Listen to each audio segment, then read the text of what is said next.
Good morning students. हमने BSc second year में पिछली क्लास में अपनी फिजिक्स सेकेंड को स्टार्ट किया था जिसका नाम है ऑप्टिक्स। उसमें हमने देखा था कि ऑप्टिक्स कहते किसको है, इसमें प्रकाश की प्रकृति क्या क्या है और ऑप्टिक्स की कौन कौन सी ब्रांच है। आज से हम अपने सिलेबस के ऊपर आते हैं और अपना जो सिलेबस है उसको स्टार्ट करते हैं। तो इसमें सबसे पहली यूनिट है, उसका सबसे पहला टॉपिक है वो है फर्मा का नियम। अपने टॉपिक का नाम क्या है? फर्मा का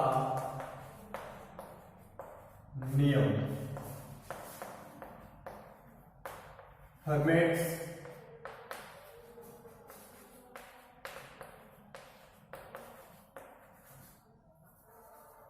प्रिंसिपल।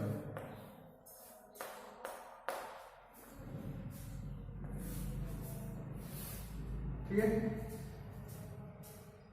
फर्मा के नियम को पढ़ने से पहले हम एक डेफिनेशन देख लेते हैं, वो है ऑप्टिकल लेंथ। ऑप्टिकल लेंथ या प्रकाशीय दूरी।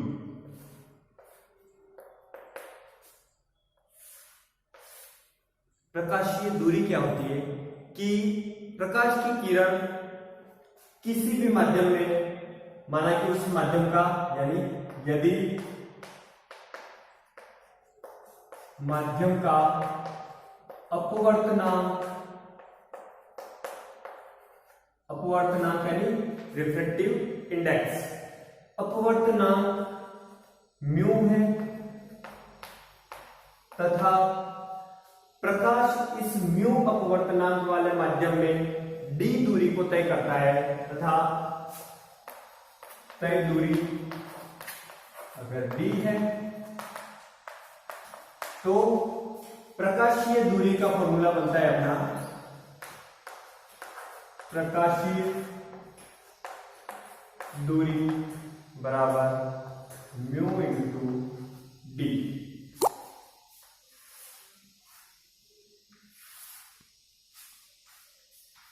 यदि प्रकाश म्यू अपवर्तनांक के माध्यम में डी दूरी तय करता है तो उसकी प्रकाशीय दूरी क्या बनेगी?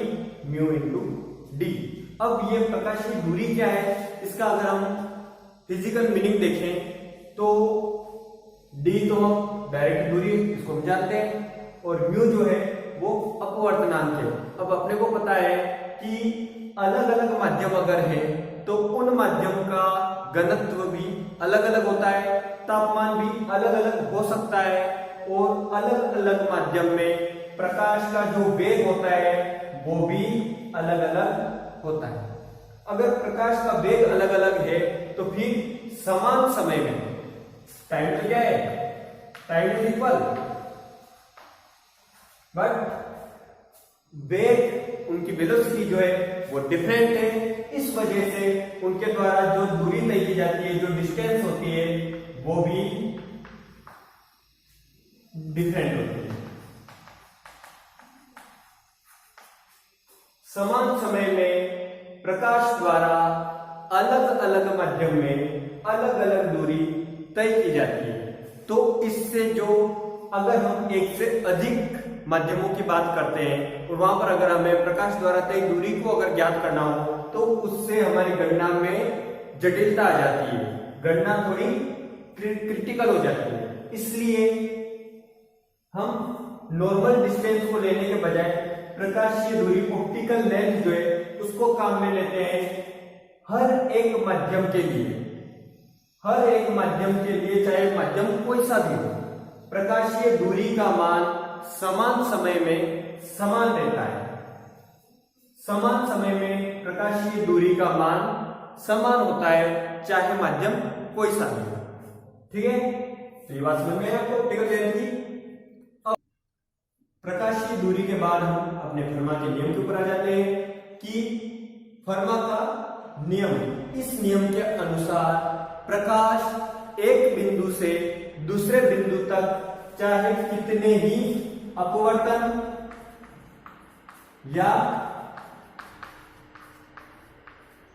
परावर्तन को काम में लेते हुए कितनी ही बार वो अपवर्तित हो, कितनी ही बार परावर्तित हो, और उसके बाद में एक बिंदु से दूसरे बिंदु पर अगर प्रकाश पहुंच रहा है तो यहां पर जाने के लिए अलग अलग माध्यमों में से इस बिंदु ए से प्रकाश बी पर बहुत सारे माध्यमों से होकर के जा सकता है। इस रास्ते से भी हो सकता है, इस रास्ते से भी जा सकता है, इस रास्ते से भी जा सकता है। इन अलग अलग रास्तों से जाने में से उस पथ का चयन करता है जिसके सापेक्ष लिया गया समय जो है, इनमें से किसको सेलेक्ट करेगा? जिसके सापेक्ष लिया गया समय या तो क्या हो, अधिकतम हो, या फिर न्यूनतम हो, उसी पथ का चयन करेगा।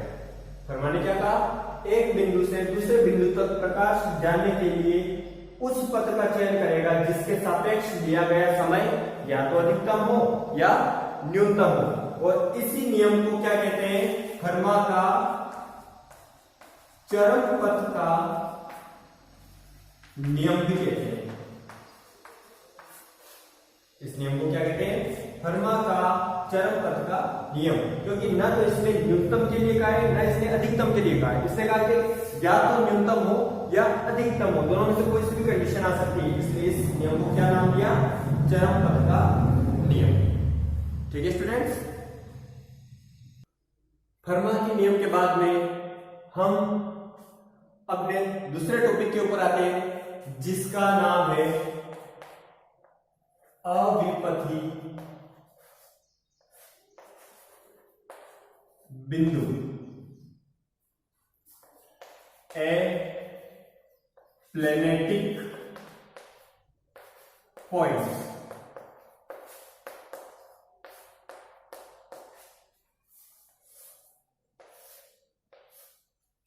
ठीक है, अविपथी बिंदु, इसके नाम से इसका मतलब पता चल रहा है। अविपथी यानी जो अपने पथ से न भटके। अब यहां पर अपनी डेफिनेशन क्या है उसको देखते हैं। तो किसी भी लेंस के लिए या किसी भी दर्पण के लिए, किस किस के लिए? या तो वो लेंस हो या दर्पण हो, इन दोनों में से किसी के भी, जैसे कि हम लेंस की बात कर लेते हैं, ये है अपना लेंस, किसी भी लेंस के लिए उसके मुख्य अक्ष पर, ये क्या है इसकी मुख्य अक्ष, आप इसकी क्लासों में पढ़ के आए हो, अच्छे से जानते हो।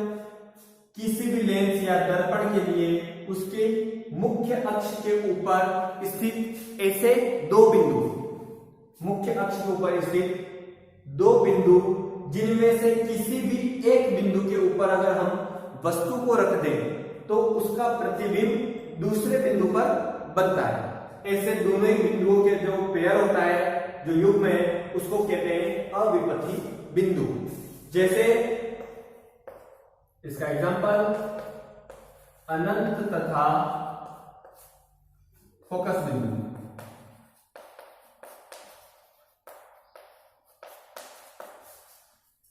अगर वस्तु आपकी अनंत पर पड़ी है तो प्रकाश का जो किरण पुंज आता है वो समांतर आएगा और वो अपवर्तन के पश्चात उत्तल लेंस के द्वारा एक बिंदु पर सिमट जाता है, यहां पर इकट्ठा हो जाता है। इस बिंदु को कहते हैं फोकस बिंदु। अगर वस्तु अनंत पर रखी है तो उसका प्रतिबिंब का बनेगा फोकस बिंदु पर। इसी का उल्टा, क्योंकि हमने यहां पर दोनों बातें करी है कि दो बिंदु जिसमें से किसी एक बिंदु के ऊपर अगर वस्तु रख दे, यहां पर अगर आपने वस्तु रखी है तो यहां पर आपका क्या बनेगा? प्रतिबिंब। एक बिंदु पर अगर वस्तु रख दे तो दूसरे बिंदु पर उसका प्रतिबिंब बनता है, और अगर दूसरे बिंदु पर वस्तु रख दे तो उसका प्रतिबिंब क्या बनेगा? पहले बिंदु पर। यानी अगर हम फोकस बिंदु के ऊपर अपनी वस्तु को रख दें तो उसका प्रतिबिंब क्या बनेगा? अनंत पर। ऐसे बिंदुओं को क्या कहते हैं? अविपथी बिंदु। इसी का अगर दूसरा एग्जांपल मैं लूं तो यही उत्तल लेंस, इसमें एक बिंदु होता है 2F। अगर मैं इस साइड में 2F पर अपनी वस्तु को रख दूं तो इसका जो प्रतिबिंब बनेगा वो लेंस की दूसरी तरफ स्थित बिंदु 2F पर ही बनता है। यानी कि अगर मैं वस्तु को यहाँ रखूं तो यह इसका प्रतिबिंब बनेगा, और अगर वस्तु को यहाँ रखूं तो इसका प्रतिबिंब इस वाले 2F पर बनेगा। ठीक है, तो ऐसे दोनों ही बिंदुओं को क्या कहते हैं? अविपति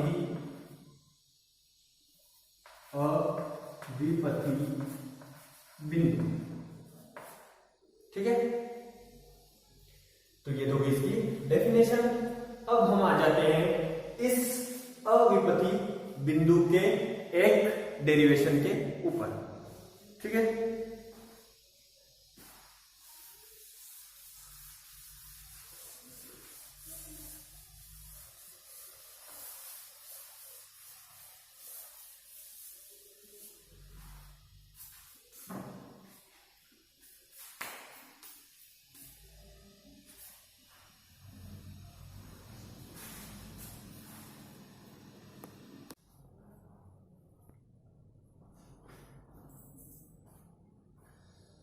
ओके स्टूडेंट्स, अब हम अपने अविपति बिंदु के अंदर पहले पॉइंट पर आते हैं कि किसी गोले के अविपति बिंदु, अगर कोई गोला है, अगर किसी अपवर्तन के लिए हम गोले को यूज कर रहे हैं तो उस गोले के लिए अविपति बिंदु कौन से होंगे, और वो अविपति बिंदु है या नहीं है, हम इस टॉपिक के अंदर इसको देखेंगे। तो सबसे पहले हम गोले के बारे में देख लेते हैं कि माना कि कोई गोला, जैसे यहां पर बना लेते हैं,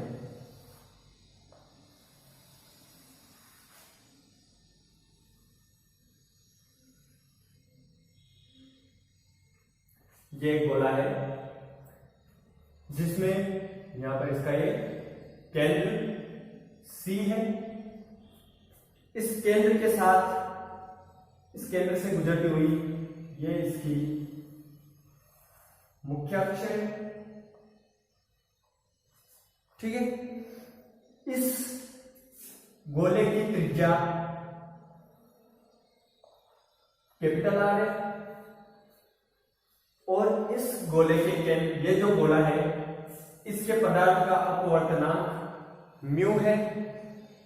इसके केंद्र से R बाय म्यू दूरी पर कोई वस्तु और रखी हुई है इस बिंदु O पर, क्योंकि हमको निकालना क्या है? अविपति बिंदु। और अविपति बिंदु किसको कहते हैं? कि किसी एक बिंदु पर वस्तु रखो तो दूसरे बिंदु पर प्रतिबिंब बनता है, दूसरे बिंदु पर प्रतिबिंब रखो तो पहले बिंदु पर वस्तु रखी होती है। यहां पर अगर वस्तु रख दे तो इसका प्रतिबिंब इस बिंदु O पर बन जाएगा, उसको अविपति बिंदु कहते हैं। तो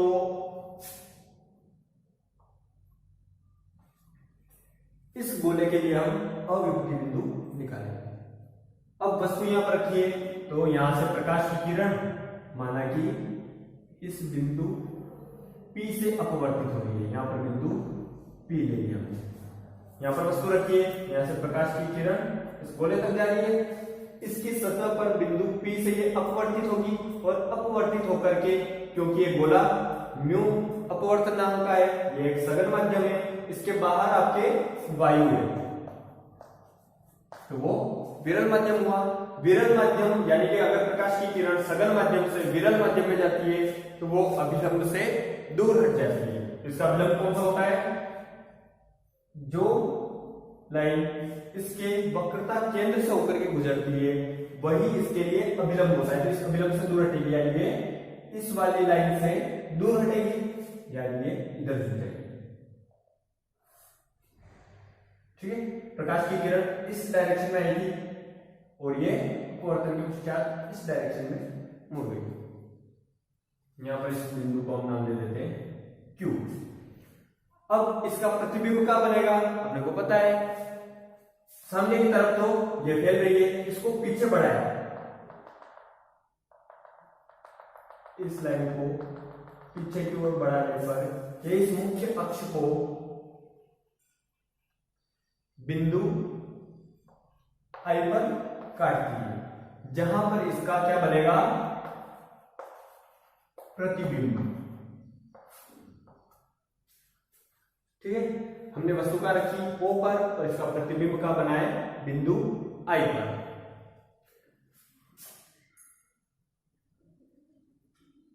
इस गोले की त्रिज्या कितनी है? r।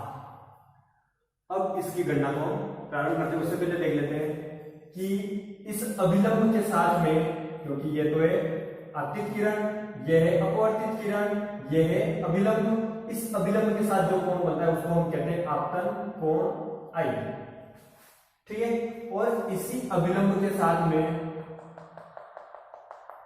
अपवर्तित किरण जो कोण बनाती है उसको हम कहते हैं अपवर्तन कोण R। ठीक है, ये जो वस्तु है, वस्तु से आने वाली किरण आपतित किरण है, ये इस मुख्य अक्ष के साथ जो कोण बना रही है इसको हम मान लेते हैं θ1। और जो ये प्रतिबिंब बन रहा है, जो प्रतिबिंब वाली अपवर्तित किरण है, इसका इस मुख्य अक्ष के साथ जो कोण है इसको हम कह देते हैं θ2। ठीक है, तो यहां R क्या है? R आपकी वक्रता त्रिज्या। C क्या है? C है आपका वक्रता केंद्र। ठीक है, OP क्या है? OP आपतित किरण। PC क्या है? PQ क्या है? अपवर्तित किरण। इसके बाद में I क्या है आपके? ये कोण है, कौन सा? आपतन कोण। आपतित किरण अभिलंब के साथ जो कोण बनाते हैं उसको आपतन कोण कहते हैं। और R क्या है? ये R अभिलंब के साथ में अपवर्तित किरण जो कोण बनाते हैं उसको अपवर्तन कोण कहते हैं। तो R क्या है? अपवर्तन कोण। ठीक है, अब हम अपनी गणना को स्टार्ट करते हैं कि इस, जैसे यहां से थोड़ा अलग दिख रहा होगा उसको मैं यहां बना, ठीक है, जैसे क्या है वक्रता केंद्र। इस C से वस्तु की दूरी कितनी है? मानिए हमने r/μ। म्यू क्या है? अपवर्तनांक। R क्या है? वक्रता त्रिज्या। यहां पर नहीं लिखा हो तो भी ये म्यू क्या है? अपवर्तनांक। किसका? इस गोले के पदार्थ का। ठीक, अब सबसे फर्स्ट में त्रिभुज कौन से वाले में? OPC में। ठीक है, त्रिभुज OPC में साइन लॉ से, साइन के नियम से। अब साइन का नियम क्या होता है? तो इस नियम में किसी एक कोण का साइन, यानी यहां पर मैं थीटा को ले लेता हूं कि साइन θ1, इसका साइन और इसके सामने वाली भुजा दोनों का रेशो, दोनों का अनुपात, यानी कि साइन θ1/r ये किसके बराबर होता है? किसी दूसरे कोण का साइन और उसके सामने वाली भुजा के अनुपात के बराबर। यानी दूसरा कोण ले लेते हैं I, यानी कि साइन I/, सामने वाली भुजा कौन सी है? r/μ। Sign I/r/μ।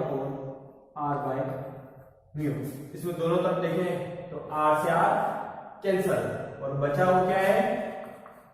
Sign I = mu sine θ1। ठीक है, r से r कैंसिल हो गया और ये म्यू यहां से ऊपर पहुंच गया।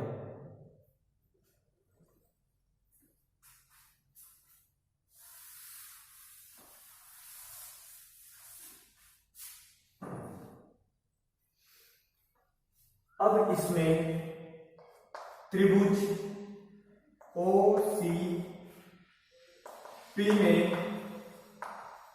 साइन लो, साइन का नियम क्या होता है? कि किसी भी त्रिभुज में किसी भी कोण का साइन और उसके सामने वाली भुजा का अनुपात, ऐसे हम कोई किसी भी कोण के लिए अगर लिखते हैं तो वो सब आपस में बराबर होते हैं। तो यहाँ पर हम दोनों कोण के लिए लेते हैं।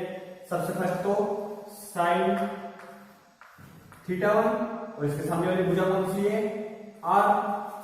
ये θ1 और इसके सामने वाली भुजा r इज इक्वल टू, दूसरा कोण ले लेते हैं, ये कोण I, यानी साइन I अपॉन इसके सामने वाली भुजा कौन सी, r by mu, r by mu. किस त्रिभुज की बात करें हम, OCP, यानी OCP, ठीक, इस त्रिभुज की। अब यहां पर अगर देखें तो r से r कैंसल और बचा हुआ साइन θ1 इज इक्वल टू, ये म्यू यहां से ऊपर जाएगा तो इसके साथ मल्टीप्लाई म्यू साइन I, ठीक है। इसको दे देते हैं हम समीकरण नंबर 1, ठीक है स्टूडेंट। अब इसके बाद में फिर से हम देखते हैं, क्योंकि यहां पर ये आपतित किरण है और P Q क्या है, अपवर्तित किरण। इस अपवर्तन में स्नेल के नियम से, तो अब स्नेल के नियम से, स्नेल का नियम क्या होता है, आपतन कोण का साइन, आपको पता है वैसे कि sine I upon sine R is equal to अपवर्तनांक एक कांस्टेंट के बराबर होता है। वो किसके लिए, यदि प्रकाश की किरण विरल माध्यम से सघन माध्यम में अगर गति करती है तो वहां पर हम यहां पर अपवर्तनांक को लिख देते हैं, लेकिन ये अगर प्रकाश की किरण सघन माध्यम से विरल माध्यम में जाती है तो यहां पर रेशो उल्टा हो जाता है, यानी यहां पर हम क्या लिखेंगे, 1 बाय म्यू। म्यू क्या है, इस गोले का अपवर्तनांक, 1 क्या है, वायु का जो अपवर्तनांक होता है उसको हम 1 कहते हैं, ठीक है। तो प्रकाश की किरण क्योंकि सघन माध्यम से विरल माध्यम में जा रही है, यहां पर लिख सकते हैं कि चूंकि प्रकाश किरण सघन से विरल माध्यम में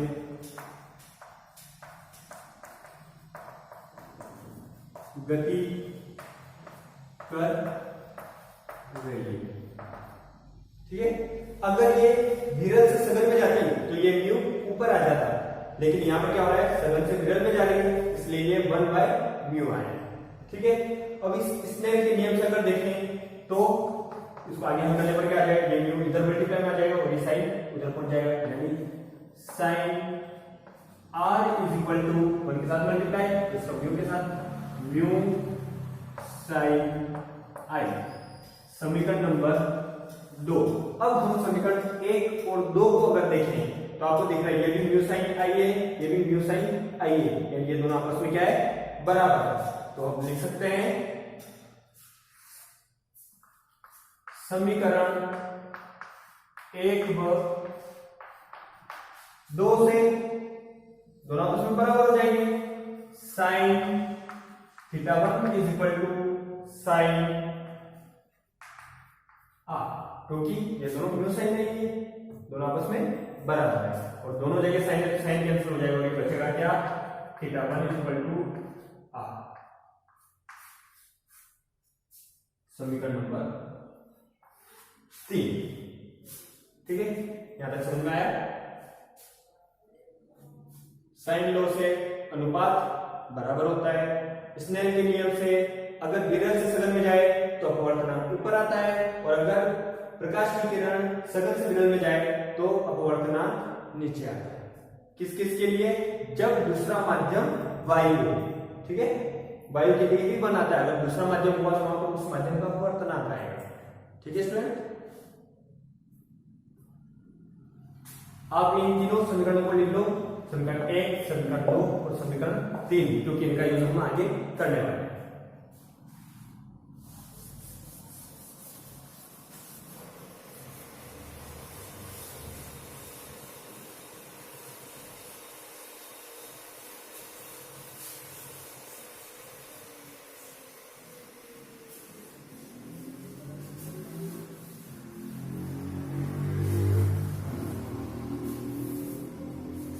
यहाँ पर समीकरण 3 लिख लेते हैं। समीकरण 3 क्या है हमने, थीटा पर इक्वल टू r, नंबर 3।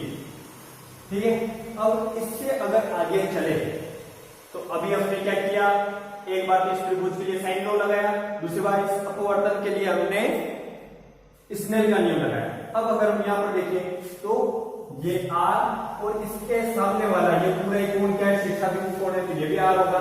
तो यहाँ पर बचा हुआ कोण ये इधर वाला तो i हो गया, ऊपर वाला ये इस कोण का मान क्या होगा, r माइनस i। अब हम एक प्रमेय को काम में लेकर के इसको डायरेक्ट में यहाँ पर स्टेटमेंट लिखूंगा कि त्रिभुज, ये बड़ा वाला त्रिभुज IPC, त्रिभुज IPC में जब ऐसे दो त्रिभुज हो तो उसमें जो बहिर्कोण होता है, ये बाहर वाला कोण होता है, अंदर बचे हुए दोनों कोणों के प्लस के बराबर होता है। आपने 9th क्लास में इस प्रमेय को पढ़ा होगा। तो यहां पर त्रिभुज में थीटा 1 इक्वल टू क्या होगा, ये तो क्या बाहर वाला कोण थीटा 1, अंदर वाले कोण ये दोनों r माइनस i और थीटा 2 इन दोनों प्लस के बराबर होता है, theta 2 plus r minus i। ठीक है, अब समीकरण 3 में हमने थीटा 1 को क्या लिखा है, r लिखा है, तो यहाँ थीटा 1 की जगह क्या लिख सकता हूँ, r। समीकरण 3 से तो क्या हो जाएगा, r equal to theta 2 plus r minus i by equation 3।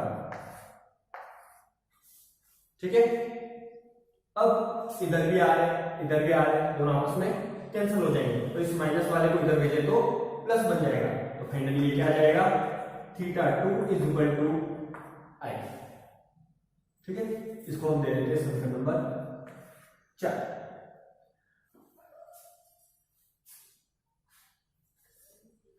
अब त्रिभुज, इसमें से दोनों त्रिभुज, एक तो बड़ा वाला त्रिभुज और इसका एक छोटा भाग, इधर वाला जो छोटा त्रिभुज है, इन दोनों के लिए हम लिख रहे हैं। बड़ा वाला त्रिभुज कौन सा, त्रिभुज IPC, तथा इसका छोटा वाला त्रिभुज कौन सा, ये वाला, यानी कि त्रिभुज OPC। इन दोनों ही त्रिभुज के लिए, इन दोनों ही त्रिभुज में किसी भी त्रिभुज की दो भुजाओं का जो अनुपात है वो किस तरीके से रिलेटेड है, वो यहां पर लिख रहे हैं कि ये पहले हम बड़े वाले त्रिभुज की बात करते हैं। तो बड़े वाले त्रिभुज में ये वाली भुजा ले लेते हैं IC, बड़ी वाली भुजा है ना IC, तथा इन दोनों की जो कॉमन भुजा है, क्योंकि हम यहां पर देखें इस बड़े वाले त्रिभुज का ये छोटा सा भाग है, ये छोटा वाला त्रिभुज, तो इस बड़ी वाली त्रिभुज के लिए बड़ी वाली भुजा IC तथा ये दोनों की कॉमन भुजा, इनका अनुपात, कॉमन भुजा कौन सी, PC। ये वाली इस छोटे त्रिभुज के लिए कॉमन भुजा और इसी के पैरेलल, इसी का एक छोटा भाग है, उन दोनों के अनुपात के बराबर होता है, यानी PC अपॉन OC। ठीक है, ये बड़ी वाली भुजा और कॉमन भुजा, इन दोनों का अनुपात किसके बराबर होता है, इस कॉमन भुजा और इस बड़ी वाली भुजा का जो छोटा पार्ट है उन दोनों के अनुपात के बराबर। ठीक है, IC upon PC equal to PC upon OC। इसके अंदर इनके मान लिख देते हैं कि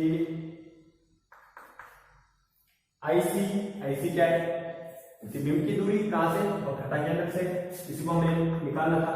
तो IC इज इक्वल टू इस PC का इधर मल्टीप्लाई होगा, तो क्या बन जाएगा, PC square upon OC। PC क्या है, P से C तक ये इस गोले की त्रिज्या है, तो इसको हम लिख सकते हैं, यहां नीचे लिख लेते हैं कि IC is equal to PC की जगह तो R स्क्वायर अपॉन OC, यानी O से C तक, जिसका मान क्या है, R बाय म्यू। तो यहाँ पर इस r से ये स्क्वायर कैंसिल हो जाएगा और ये क्या बन जाएगा अपने IC इज इक्वल टू, ये म्यू नीचे से ऊपर आएगा तो इसके साथ मल्टीप्लाई में आ जाएगा म्यू r। ये क्या है, ये प्रतिबिंब की वक्रता केंद्र से दूरी। ठीक है, हमने इस वस्तु की दूरी को क्या माना था, r बाई म्यू। r क्या है, इस गोले की त्रिज्या जो कभी नहीं बदलने वाली है। म्यू क्या है, इस गोले के पदार्थ का अपवर्तनांक जो भी कभी नहीं बदलने वाला है। ये दोनों नहीं बदलने वाली, यानी ये दूरी कांस्टेंट लेनी है कि किसी भी कंडीशन में चाहे यहां से किरण इस पी बिंदु पर जाए या किसी और बिंदु पर जाए, ये दूरी कभी भी चेंज नहीं होगी। ये दूरी चेंज हो, और फिर हमने पूरी कैलकुलेशन करके और इस प्रतिबिंब की जो दूरी निकाली वो यहाँ पर आई है। ये क्या है, म्यू इंटू आर, यानी यहाँ पर भी म्यू क्या है, अपवर्तनांक कांस्टेंट है। आर क्या है, इस गोले की त्रिज्या वो भी कांस्टेंट है, यानी इस प्रतिबिंब की दूरी भी कभी भी बदलने वाली नहीं है जब तक कि यहां पर वस्तु इस बिंदु पर रखी हुई है। यानी इस फॉर्मूलेशन को क्या पता चल रहा है कि इस पूरे में अगर हमने इस बिंदु पर वस्तु को ले लिया है जो कि हम नहीं बदल रहे हैं, इसके बाद में चाहे आपका अपवर्तन इस बिंदु P पर हो या इस जगह से हो, इस पूरे गोले की सतह में किसी भी जगह से अगर अपवर्तन हो रहा है तो उससे इस प्रतिबिंब की दूरी यानी म्यू आर, इसमें कोई भी परिवर्तन नहीं होगा। अर्थात ये दोनों क्या है, बिंदु I और O दोनों आपस में क्या है, अविपरीत बिंदु। यानी कि इस पूरे गोले में किसी भी पार्ट से अगर अपवर्तन होगा, अगर हमने वस्तु इस O पर रख दी तो प्रतिबिंब आपका I के ऊपर ही बनेगा, चाहे अपवर्तन किसी भी बिंदु से किसी भी सतह से हो। ठीक है, तो ये इस गोले के लिए अविपरीत बिंदु आ गए। यानी हमने एक वस्तु यहां पर मानी थी जिसका प्रतिबिंब इस जगह आया, और इसके फॉर्मूले को हमने देखा तो इसके अंदर न तो किसी प्रकार का थीटा आया है, न किसी प्रकार का आपतन कोण आई आया है, न किसी प्रकार का अपवर्तन कोण स्मॉल आ रहा है। यानी कि हमने वस्तु यहां रख दी तो इसका प्रतिबिंब हमेशा इस बिंदु I पर ही बनेगा। ठीक है स्टूडेंट्स, ओके। इसके बाद नेक्स्ट टॉपिक हम नेक्स्ट क्लास में पढ़ेंगे। Thank you.